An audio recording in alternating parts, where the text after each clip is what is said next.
There, Peter? Right, okay. All right, so it's CX5, and what are the symptoms? What are you seeing? What are the... Right. Yep. And so, all right, and now tell me, is it, are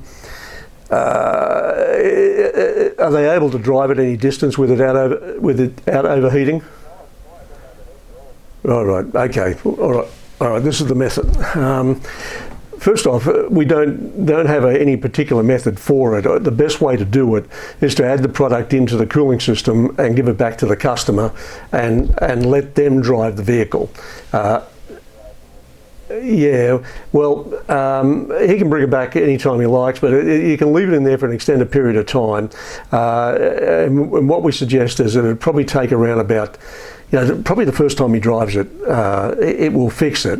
But the idea is to leave it in there for an extended period of time to make sure whilst he's driving it normally, none of the symptoms are coming back, so it's holding, right? So within about a week or 10 days, he brings it back, and if there's no more symptoms, then you drop it out from that point on and just put the coolant back in. Now the best way to apply the product is you've got to flush the system out every which way you can, and so you disconnect the top radiator hose, the bottom radiator hose, turn the heater on so the heater matrix empties, flush out the expansion bottle, but in the end, when there's just clear water coming out, put the garden hose up the bottom radiator hose into the bottom of the engine, right up into the guts of the engine, and displace anything that's below that point, because sometimes that bottom radiator hose fitting on the engine is a little bit above the bottom of the cooling system sump.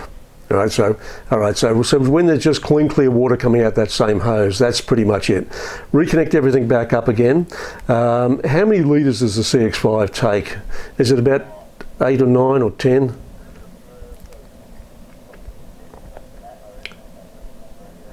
Yeah, well, it's probably got a book in the glove box. You can check it out, but yeah, let's say it's 8 or 9. Use the whole can. If it's 10 to 12, use the whole can. Right? So all right.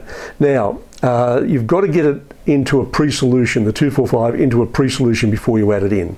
Now that means just getting a bucket and putting the total contents of the can into the bucket, then put about 2 litres of cold water in on top of it, just tap water.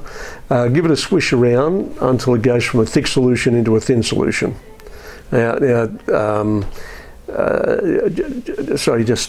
tap water's fine. You don't need anything special there at all. What I was going to say was don't fill the bucket up. Just put a couple of litres on top. Then when you pour that in, now is there a cap on the radiator or is it just on the expansion tank? Radiator, right, pour everything through there. So pour the 2 litres into there. Now what you've got left now is the little tube of powder. We're going to use the whole tube. And what you do with that is you get the garden hose in one hand, the tube of powder in the other, and take the cap off and tap the powder into the stream of water going into the tank, into the top tank of the radiator. So we're filling up the cooling system, and we're putting the powder in so it disperses into the water, into the flow of water going into the top tank. Right. So when you got it all in and you've got the thing topped up, you put the cap back on it, top up your expansion tank with a bit more water, then just idle it for a bit. Make sure everything's, bring it up to temperature and get that thermostat to open and get all of the particles dispersed evenly within the cooling system. And when everything's operating correctly, give it back to the customer and ask them to bring it back in about a week's time. That's about it.